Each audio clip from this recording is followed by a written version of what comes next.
Assalamualaikum warahmatullahi wabarakatuh. Senang sekali saya Kang April kembali hadir di program Suara Rakyat JTV Kediri. Hari ini kita akan diskusi tentang NU dan Pilkada, dan sudah hadir ke studio kita Gus Makmun, Ketua PCNU Kabupaten Kediri. Assalamualaikum Gus. Waalaikumsalam warahmatullahi wabarakatuh. Sehat Gus. Alhamdulillah. Bagaimana kabarnya NU Kabupaten Kediri? Alhamdulillah baik-baik saja. Kemarin kita sempat mendengar di beberapa media ada kegiatan tentang PKPNU yang sampai di kampus-kampus, di beberapa tempat itu. Gimana perkembangannya teman-teman di NU dengan setelah ada PKPNU? Kita terus melakukannya PKPNU itu, Ya. dan PKPNU itu benar-benar punya efek positif yang luar biasa, di mana rekan-rekan NU ini benar-benar bisa ber-NU dengan baik, militan dalam mempertahankan akidahnya. Kalau saya tidak salah, mungkin apa yang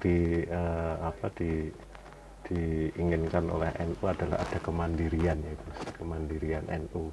Nah, ini mungkin bisa disiarkan. Nah, bagaimana sih kemandirian NU itu?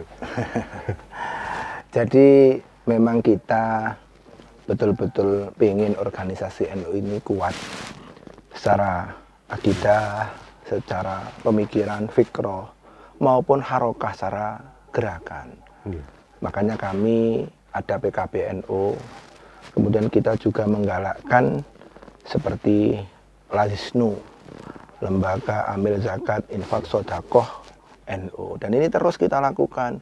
Bahkan baru tadi malam itu yang terakhir kami mengadakan Rihlah Lazisnu di 26 kecamatan. Alhamdulillah tadi malam itu yang terakhir. Pesertanya luar biasa nih, yang ikut itu kayak kalau tentara itu jiwa korsanya kelihatan. Luar biasa itu, Mas. Karena ini kan baru di NU, ini baru, dan ini benar-benar terobosan yang kami anggap dan kami pikir ini baik, dan kita teruskan. Bahkan sampai tim kami, tim instruktur kami itu banyak diminta untuk memberikan satu materi di beberapa kabupaten lain. Seperti di Trenggalek itu hampir setiap 2 minggu sekali saya kehilangan beberapa orang saya ini. Yaitu mewujudkan suksesnya pengaturan. Ini terkait dengan Pilkada, Gus. Jadi kalau NU itu kan selalu jadi rujukan ya. Jadi di mana-mana, terutama di Kediri. Kalau saya bilang anak tentara saja harus NU katanya. Sekarang Panjenengan NU enggak ini? Nanti saya bacakan kartu namanya. Kartu anggotanya, sorry. Sekarang terkait dengan PKP tadi. Jadi orang kadang melesetkan dengan PKB, Gus. Jadi kalau orang nganggap PKB itu kan anaknya NU. Posisinya hari ini seperti apa, Gus? Posisi yang gimana ya? Artinya ya, tetaplah PKB itu adalah hubungan, maksudnya partai yang dilahirkan oleh NU. Tapi hubungan itu akan sangat tergantung dengan sosok-sosok yang ada di kedua organisasi ini. Artinya kalau yang saya lihat seperti di pusat maupun di wilayah, di provinsi, sangat bagus hubungannya gitu. Nah, sekarang yang menjadi pertanyaan mendasar, apakah penempatan misalkan legislatif, terus penempatan kader-kader NU di PKB ke jajaran, misalkan ada di birokrasi atau di ini, terus bunyi itu hubungannya. Artinya apakah NU memberi kontribusi yang lebih atau biasa saja, datar-datar saja, terus pundi? Saya kan baru ya, tapi yang saya lihat selama ini, yang saya lihat dari terakhir ini, memang kita kayaknya agak lost kontak gitu dengan partai ini, gitu. Iya. Jadi mungkin ya perlu perbaikan, Nggih. dan itu mungkin ada perlu sinkronisasi daripada sosok-sosok yang ada di situ. Semoga saja nanti ke depan jadi lebih baik lah. Oke. Jadi kalau masyarakat itu kan nun sewu, setahu saya warga Nahdliyin itu kan manut gitu ya, artinya tawaduk terhadap keputusan apapun yang di ini. Tapi hari ini ada sesuatu yang agak mengganjal katanya tentang pilkada. Terus sebenarnya ceritanya itu sebenarnya seperti apa? Mungkin warga Nahdliyin atau halayak yang ada di Kediri ini bisa mengetahui dari jenengan. Selama ini kan katanya. Saya pikir kami sudah dengan apa yang kita lakukan PKP ini persatuannya kuat lah. Kalau istilah orang Jawa kempel begitu. Bahwa ada 1-2 yang tidak manut itu ya wajar lah. Saya pikir seperti itu. Tapi insya Allah kami akan selalu bersama. Dan memang saya sendiri juga heran lah, banyak berita-berita yang kadang kami sendiri nggak tahu gitu. Jadi saya pikir kita memang perlu tabayun di dalam hal ini.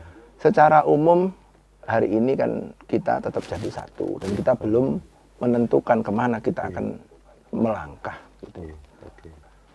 Jadi kalau warga, sebagai warga, saya pun juga warga kabupaten, itu kan berharap ada semua kan pengen berubah, terus pengen baik, apalagi jumlah atau luas wilayah Kabupaten Kediri yang sangat luas. Bayangkan mulai kandangan terus Mangkreng sampai Keras Mojo, Gus, itu tidak gampang, tidak ini ya, mengelola itu. Terus pundi kira-kira untuk ke depan ini seperti apa kira-kira? Saya pikir kita pengen lebih baik itu pastilah, Mas. Hari sekarang harus lebih baik dari hari kemarin, dan hari esok harus lebih baik dari hari sekarang. Artinya kita sudah melihat perkembangan Kediri sampai di sini. Bagaimana nanti ke depan Kediri ini menjadi lebih cepat. Tidak hanya luas wilayah, saya pikir Kediri ini kaya akan potensi, kaya akan sumber daya alam. Kalau saya ini biasa jalan-jalan ke Batu, di situ ada Jatim Park sampai 1, 2, 3, 4, entah nanti sampai berapa itu. Ada BNS, dan seterusnya begitu. Kediri. Saya pikir secara potensi, kalau jenengan tadi dari hanya batas wilayah, kalau saya melihat dari bukit saja, kita punya di Kelot itu mulai dari Besowo sampai di Ngancar. Di Wilis, di barat saya ini, saya dari Mojo, Pak, itu di Besuki sampai ke Bajulan. Ini potensi yang luar biasa. Belum, saya pikir kita punya hutan yang juga luar biasa. Di Ngancar tanaman nanas yang luar biasa. Belum kita punya perusahaan-perusahaan besar yang ada. Saya berharap Kediri nanti benar-benar bisa maju. Apalagi dengan adanya akan dibangunnya bandara, yang runway-nya termasuk paling panjang. Kalau merujuk bandara itu, prediksi Gus Makmun terhadap perkembangan perekonomian kira-kira seperti apa? Harus bisa dimanfaatkan dengan baik. Ini khususnya warga NU harus bagaimana kan? Saya pikir kompetensi ditingkatkan, kompetensi kemampuan ditingkatkan, kemudian kita juga harus punya jiwa bersaing yang kuat. Saya pikir ketika sudah ada kemajuan, pasti banyak orang yang ingin datang ke Kediri, dan itu kita sebagai putra daerah betul-betul harus punya kemampuan untuk bisa menjadi penguasa di daerahnya sendiri. Terima kasih Gus Mamun, kita harus jeda sebentar untuk pariwara yang mau lewat. Pemirsa JTV, kita harus berhenti sejenak untuk break. Kan suara rakyat akan kembali pada setelah ini. Terima kasih.